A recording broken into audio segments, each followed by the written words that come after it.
Nous allons maintenant écouter notre deuxième orateur de l'après-midi, Bertrand Westphal, professeur à l'université de Limoges, dont les travaux sur la géocritique ont fait date et qui va nous parler aujourd'hui de son dernier ouvrage, La cage des méridiens, la littérature et l'art contemporain face à la globalisation, qui est paru en 2016. Très bien. Je vous remercie de cette présentation et je remercie Antoine Compagnon de son invitation que j'apprécie énormément. Donc, il n'a pas encore été trop question de la vaste échelle du monde, je m'y risque, en posant une question redoutable, toute bête, mais à laquelle il est difficile justement de répondre. Quelque chose a dû se passer récemment. Mais quoi ? Puisque nous consacrons cette journée à un état des lieux de la théorie littéraire, je serais tenté de répondre, hélas, et on y revient, le décès de Gérard Genette, grand théoricien s'il en est, qui est intervenu le 11 courant. Il n'était pas dans mes intentions d'évoquer l'œuvre de Genette. Je me borne simplement à citer le vibrant hommage que Patrick Kéchichian a rendu au défunt dans le quotidien Libération, et je le cite, « Les formes rigides ou rigidifiées de la théorie littéraire dans la deuxième partie du XXe siècle, Genette, sans les rejeter, les vivifiait avec un art et une inspiration qui étaient ceux d'un écrivain à part entière. Il manifestait la part créative sans laquelle les études littéraires et la critique perdent leur âme et leur vigueur. » Fin de la citation. Et que je partage, enfin, l'avis, je le partage complètement. Il convient en effet de faire trésor de cette leçon. Gérard Genette a su être théoricien et écrivain. Voilà qui est dit. Mais hormis le décès de Genette, que s'est-il passé ? L'interrogation laisse perplexe, surtout si l'on se propose de quitter le factuel, et en l'occurrence le tristement factuel, pour aborder les questions de périodisation si peu mesurables. Quoi, nous demandions-nous ? Il est difficile de répondre. On soupçonne, on suppute, on pense. Au fond, on n'en sait trop rien. Pourtant, si quelque chose de crucial s'était produit ces dernières décennies, on s'en serait aperçu, n'est-ce pas ? Quoiqu'une réserve s'impose, car les innovations se détectent toujours avec un temps de retard. C'est le problème des périodes et des périodisations. Lorsqu'on y recourt sans modération, le terme de tournant est galvaudé. Quelque chose se serait passé, mais quand alors précisément ? Les gens sont obnubilés par leurs agendas, chaque journée comporte son événement historique, que d'histoire à la fin. En est-il une de décisive ? Alors il y aurait bien la fragmentation de la Pangée, la dérive des continents. Je signalais l'inéluctable temps de retard. Eh bien, il aura fallu attendre les années 1910 pour qu'Alfred Wegener, climatologue et géographe de son état, émette l'hypothèse de cette dérive première, vraiment première. Que se serait-il passé d'autre ? L'entrée dans l'Anthropocène, sans doute, l'amorce d'une conquête de la planète et du vivant par l'être humain. Lorsqu'il pense global, Edgar Morin, dans sa grande sagesse, s'empresse d'invoquer une très longue durée, qui, à l'aune de l'humain, équivaut quasiment à l'éternité. Mais on parlait de quelque chose de récent. Ce qualificatif ne s'applique guère aux premiers âges de l'Anthropocène. Deux événements liés à la géopolitique de notre planète sont survenus lors de ces dernières décennies. Je cite traditionnellement ces deux-là. Donc, d'une part, la chute du mur de Berlin en novembre 1989 et l'attentat contre le World Trade Center à Manhattan en septembre 2001. Dans l'intervalle, donc entre 1989 et 2001, quelque chose s'est produit, ou pour le moins s'est manifesté à l'évidence, à savoir le changement d'échelle de notre perception de la planète. Toujours plus, on s'est surpris à parler de mondialisation, un terme auquel je préfère celui de globalisation, qui est davantage à l'abri du souci d'exceptionnalisme culturel. Faisons un sort aux implications politiques de l'événement, écartons même toute réflexion sur les prémices de la globalisation. La première mondialisation est préhistorique, estime Edgar Morin. De fait, les hypothèses concernant les débuts du global s'étendent de l'inauguration de l'Anthropocène à l'extrême contemporain. elles embrassent le Mare Nostrum des Romains, et comme l'a si bien montré Serge Gruzinski, l'occupation espagnole des 4 parties du monde qui étreignent une pratique coloniale systématique en Europe, de la part des Européens. Le premier mouvement d'expansion globale se traduit en effet par une colonisation massive. Globaliser consiste à s'emparer de nouveaux territoires jusqu'à jeter un filet sur la planète, le remplir et en consommer la matière au détriment des peuples colonisés. Cette phase a duré aussi longtemps que la modernité, comme il a été noté de ci, de là, notamment par Walter Mignolo, argentin, qui écrit et enseigne aux États-Unis, à Duke. Plus près de nous, les paramètres ont été modifiés. L'accélération du global est allée de pair avec la décolonisation et l'affirmation du post-colonial. Pour la première fois depuis que le mouvement était enclenché, les puissances européennes, devenues occidentales entre-temps, cessaient de détenir le monopole de l'interprétation du monde et de son histoire. Tandis que la perception à très grande échelle de la planète se généralisait, les discours se diversifiaient. Par voie de conséquence, si la globalisation s'accélère, les points de vue sur le globe se multiplient. C'est peut-être là que se situe le tournant, le je ne sais quoi, qui fait que nous avons l'impression que les temps ont changé. Cela amène aussitôt 2 remarques. Je viens de dire « nous », alors que voici peu en Europe, invoquer un « nous » ne suscitait aucune espèce de commentaire. Aujourd'hui, il paraît inconcevable de ne pas en questionner la nature.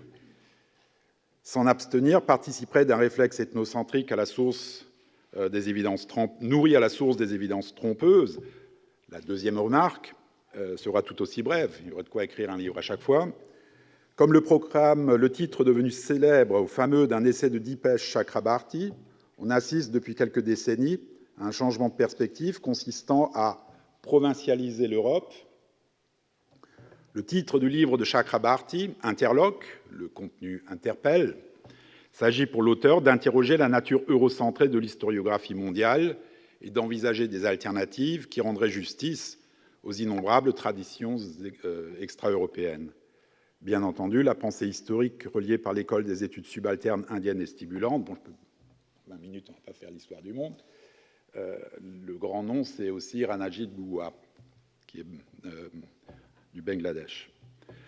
La littérature est concernée au premier chef par tout ce qui vient d'être dit, en pointant tout à l'heure le laps de temps qui s'écoule entre 1989 et 2001. J'ai d'ailleurs quelque peu triché. Quitte à choisir une date symbolique marquant l'entrée dans une nouvelle dimension de l'histoire et de la théorie littéraire, j'opterai volontiers pour celle des manifestations estudiantines qui se sont déroulées en janvier 87 sur le campus de Stanford, donc à Palo Alto. La revendication des étudiants semblait vraiment modeste, et choisir cette date-là comme quelque chose de symbolique, c'est peut-être même excessif, mais je n'en suis pas certain, parce qu'en réalité, elle était chargée de sens et lourde de conséquences. Alors de quoi s'agissait-il? Ils exigeaient que soit révisée la liste des lectures qu'on leur imposait, que le corpus ne se cantonne pas à des écrivains, je les cite, mâles, blancs et morts. Ils obtinrent gain de cause. Les différents départements concernés modifièrent leur syllabi. On intégra le discours minoritaire, qu'il fût genré, sexuel, ethnique, ou dans le domaine spécifiquement littéraire, générique, la question des cultural studies, par exemple. On venait de remettre en cause les fondements d'un canon littéraire séculaire.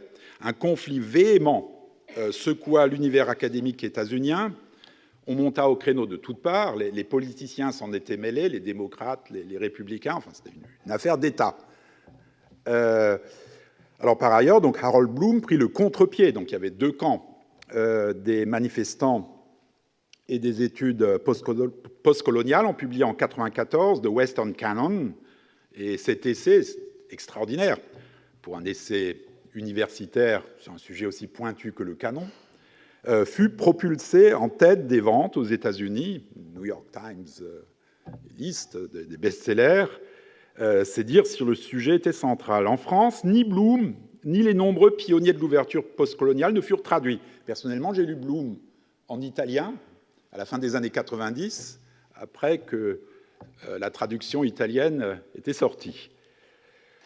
La question du canon littéraire était à peine esquissée. L'impact des post-colonial studies se révélait singulièrement faible dans un pays, le nôtre, caractérisé, qu'il l'admit ou non, par son passé colonial. On était toujours encore structuraliste, on condamnait le hors-texte, il fallut attendre le nouveau siècle pour que la situation se débloquât enfin. Je caricature un peu, mais pas tant que ça. J'ai noté curieusement que l'année 2007 était l'année phare des traductions de Homi Bhabha, de plusieurs sommités des études postcoloniales et féministes. Voilà le terreau de la géocritique. Au départ, ce ne sont d'ailleurs pas les études postcoloniales, mais l'imagologie qui avait servi de levier. Restait à affiner l'examen de la multifocalisation, un croisement des points de vue sur des espaces, des lieux, et aussi le carrefour entre le fictionnel et le réel considéré comme référent. À titre personnel, il m'aura fallu attendre 2005, puisqu'il s'agit de parler un petit peu de soi, 2005 et un séjour de 6 mois au Texas pour m'initier au discours minoritaire états-unien dont j'ai rendu compte dans la géocritique, essai qui est paru chez Minuit en 2007. Une autre ligne théorique a traversé le panorama critique de la fin du siècle dernier sans nécessairement croiser les études postcoloniales, c'est le distant reading, développé par Franco Moretti, dont le frère est très célèbre, c'est Nanni Moretti, donc à Columbia d'abord, à Stanford ensuite. Disposant de fonds appréciables et d'une équipe de collaborateurs, Moretti a inclus l'étude littéraire dans une optique planétaire, et là encore dans la longue durée. Il a par exemple enquêté sur la diffusion du roman policier ou des feuilletons dans Atlas du roman européen 1800-1900, qui est sorti en 1998. Tout autre que lui se serait borné à analyser la place du monstre, par exemple, dans les marges de la géographie familière, pour conclure qu'il ne les quitte jamais. Moretti a fait mieux. Il s'est efforcé de localiser la marge fuyante entre les Pouilles de Horace Walpole et la Transylvanie de Bram Stoker, en passant par la Grèce de John Polidori, qui est le père de tous les vampires contemporains. Je cite juste l'exemple de la circulation du vampire littéraire à travers les marges de l'Europe. Donc en marge, mais pas au-delà, de manière à continuer à se faire peur, bien sûr. Donc la théorie de Moretti est fascinante, mais outre qu'elle suppose une batterie de moyens hors du commun, elle présente quelques défauts majeurs que les rivaux du comparatiste n'ont pas manqué de souligner. Moretti revendique la scientificité de postulats qu'il fonde ensuite sur un travail statistique, conformément au principe des humanités numériques, qui sont très à la mode. Ces postulats s'appuient sur des intuitions qui ne sauraient être objectives. C'est tout le problème. Comment développer sur des bases statistiques des intuitions? Ils sont sujets à l'erreur sans jamais être à l'abri de l'ornière ethnocentrique. Au demeurant, Moretti en convient tout à fait dans son dernier essai, justement intitulé « Distant Reading » de 2013. En tout état de cause, Moretti a contribué à déployer le domaine de l'étude littéraire à l'échelle du global selon une approche différente et complémentaire de celle des études postcoloniales. Il a trouvé son inspiration dans une autre théorie méconnue en France, mais qui est très populaire de l'autre côté de l'Atlantique, c'est la théorie des systèmes-mondes, donc à droite, là, conceptualisée par Immanuel Wallerstein, un sociologue marxiste, et quelques autres, il n'était pas seul, dès le milieu des années 70. Toutefois, quand bien même l'ouverture se révèle globale, elle se referme sur un centre de décision dominant, donc euro-américain, pour Moretti comme pour Wallerstein. Une troisième ligne, je vais très très vite, 1 minute, intersecte les deux précédentes. Elle est tracée par la World Literature, qui aux États-Unis a largement empiété sur le domaine de la littérature comparée. Le chemin parcouru depuis la Weltliteratur romantique est considérable. Celle-ci était née au hasard d'une amicale et érudite conversation entre Goethe et Eckermann. Aujourd'hui, la World Literature répond à une série de questionnements lancés par une cohorte de chercheurs et de chercheuses. Comment apprécier la littérature et son histoire, ces diverses histoires, à l'aune du globe? Comme je viens de le dire, la World Literature draine les foules. Il y a là David Damrosch, inlassable pourvoyeur d'essais et d'ouvrages collectifs sur le sujet. Le collègue de Harvard est accessoirement directeur d'un World Literature Institute qui, je me permets de le souligner, est parfois oublieux du World, placé au sud de l'équateur. Il y a là Gayatri Spivak, qui, après avoir annoncé la mort d'une discipline, la mienne, mais je ne suis pas rancunier, a abondé dans le sens du planétarisme littéraire. Il y a là aussi Emily Apter, auteur de Against World Literature, un ouvrage dont le titre est explicite et qui est riche en hypothèses stimulantes, notamment ce qui concerne la traduction. J'avoue que j'ai un faible pour le troisième, qui n'est pas nécessairement against. C'est une formule choc. Pour compléter ce très rapide tour d'un horizon élargi, je me permets d'indiquer deux pistes récentes. La première concerne les planetary studies. Vous avez là-bas, dans le coin en bas à gauche, un des titres, qui est né de quelques paragraphes de Death of Discipline de Spivak, donc la fameuse discipline étant la littérature comparée, mais élaboré livre après livre par Christian Moraru et d'autres. Le second constat se situe à l'interface des études postcoloniales et de la World Literature dans maints essais remontant à ces 3 ou 4 dernières années. Les études postcoloniales sont en train de se renouveler, évidemment, et sont en train de se greffer sur la World Literature avec des considérations qui sont très intéressantes et qui corrigent justement certains aspects des World Literature plus traditionnelles, celles développées à partir des années 90. Donc le survol est rapide, mais il débouche sur un constat irréfutable. L'échelle de l'analyse littéraire a été bouleversée pendant les dernières décennies. Il serait vain de vouloir dater avec précision le tournant, mais il loge dans une période qui s'étend, grosso modo, des années 80 aux années récentes. Il n'est pas achevé, peut-être ne le sera-t-il jamais d'ailleurs. Il intervient dans un contexte où le postmodernisme semble essouffler et où peut-être le posthumanisme a pris le relais. Là, on est dans les nouvelles périodisations. Je ne m'avance absolument pas puisque, je le répète, comme tout le monde sait, il faut un certain décalage pour prendre conscience des choses. Mais on est un petit peu obsédé par les périodisations, une espèce de multiplication, de succession hyper rapide des périodisations ces dernières décennies, ça aussi. Donc tout cela fait également écho au tournant spatial qui s'est produit au cours des années 90, comme l'ont compris Edward Soja, Frederick Jameson, Dennis Cosgrove et d'autres, dont Jean Echnoz, qui, dès 1999, se disait écrivant, je le cite, des romans géographiques, en référence évidemment aux romans historiques. C'est dans cet environnement épistémologique que viennent s'insinuer mes travaux géocritiques, et en particulier mon dernier essai, La cage des méridiens, un petit peu de publicité, paru donc aux éditions de Minuit en 2016. La genèse de tout livre se situe à la croisée d'une intuition informulée et d'une sollicitation qui contribue à lui donner forme, et une fois de plus, on est dans la serendipity. Oui, en ce qui me concerne, la cage des... j'ai sauté une phrase qui a son importance pour moi. Donc, pour l'incurable postmoderne que je suis, un petit peu nostalgique maintenant, puisque je viens de dire que le postmoderne est en train d'être dépassé, pour peu qu'il ait jamais existé, peut-être qu'un livre n'est rien d'autre que la transcription d'un écho. En ce qui concerne la cage des méridiens, les apports externes ont pour la plupart été iconographiques. Je répète, je suis comparatiste, donc proche, a priori, davantage du texte que de l'image. J'en relève spécifiquement deux. Donc, d'une part, et je montrerai l'œuvre tout de suite, United Dislocation in Peace 2007, un triptyque de l'artiste britannique Bridget Williams, et par ailleurs, deuxième, un commentaire de Rirkrik Tiravanija, thaïlandais,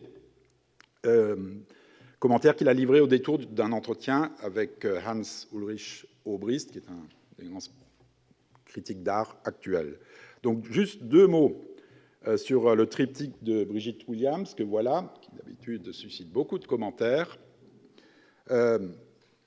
dont il appartient au spectateur ou à la spectatrice de disposer les volets.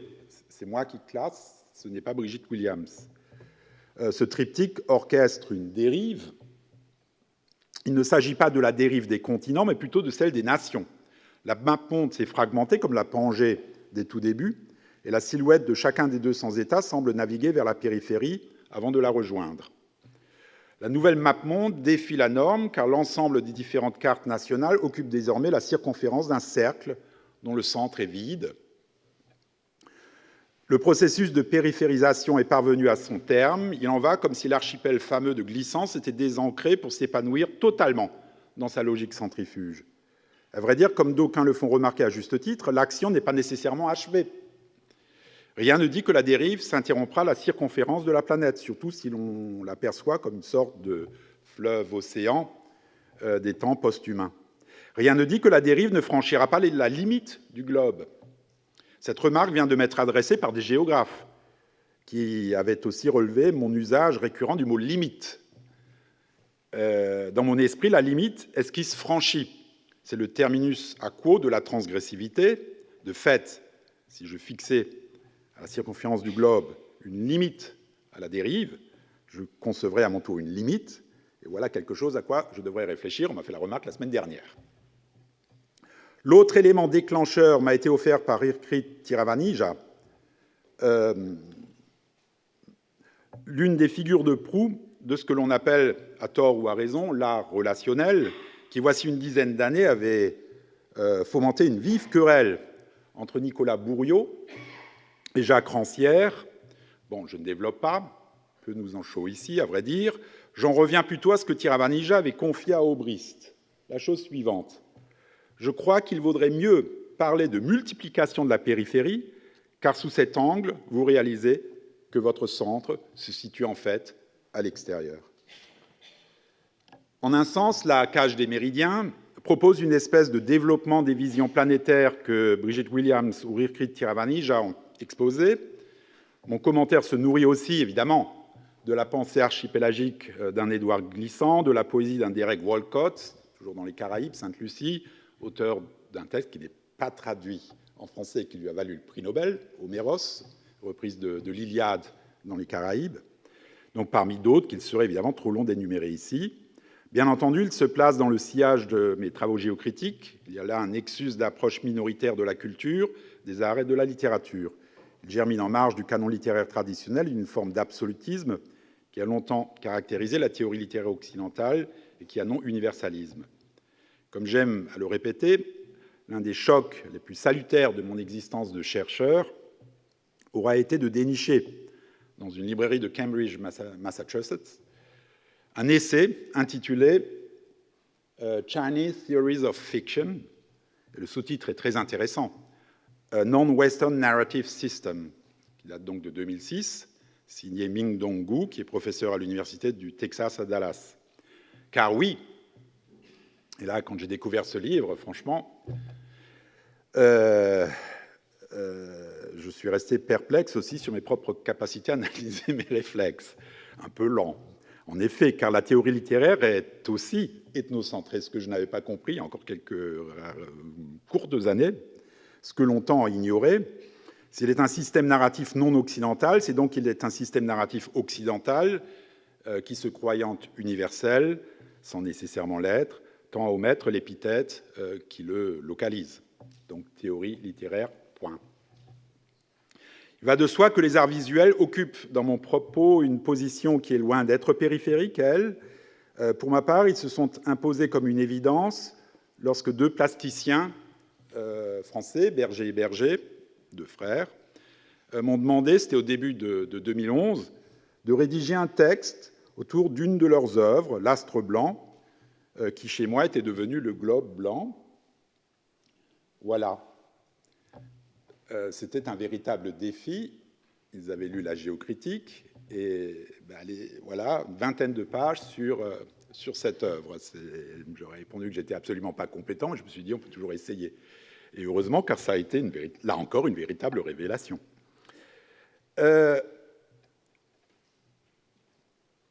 Donc, globe blanc, un espace à reconstituer sur le mode utopique, un espace vierge à remplir comme une page par du texte, ou une feuille par de l'image, ou les deux à la fois, comme cela se produit parfois, comme cela se produisait presque toujours dans l'art chinois.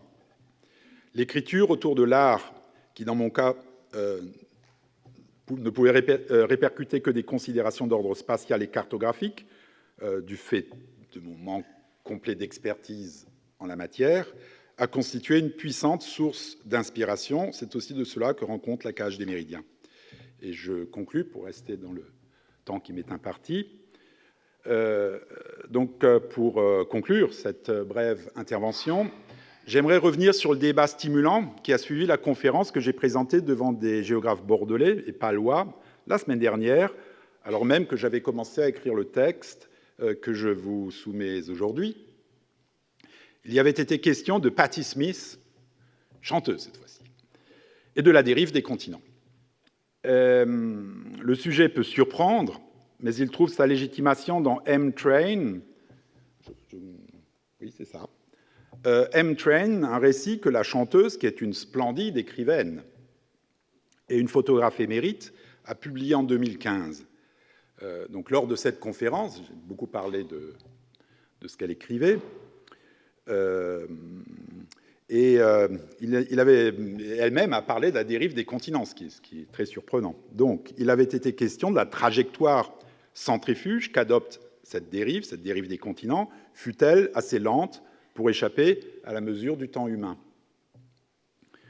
On s'aperçoit que deux mouvements antagonistes sont à l'œuvre. On s'aperçoit donc, d'une part, qu'il y a celui d'une globalisation, on pourrait qualifier d'agglutinante, qui relève de la présomption de l'homo economicus, moderne et contemporain.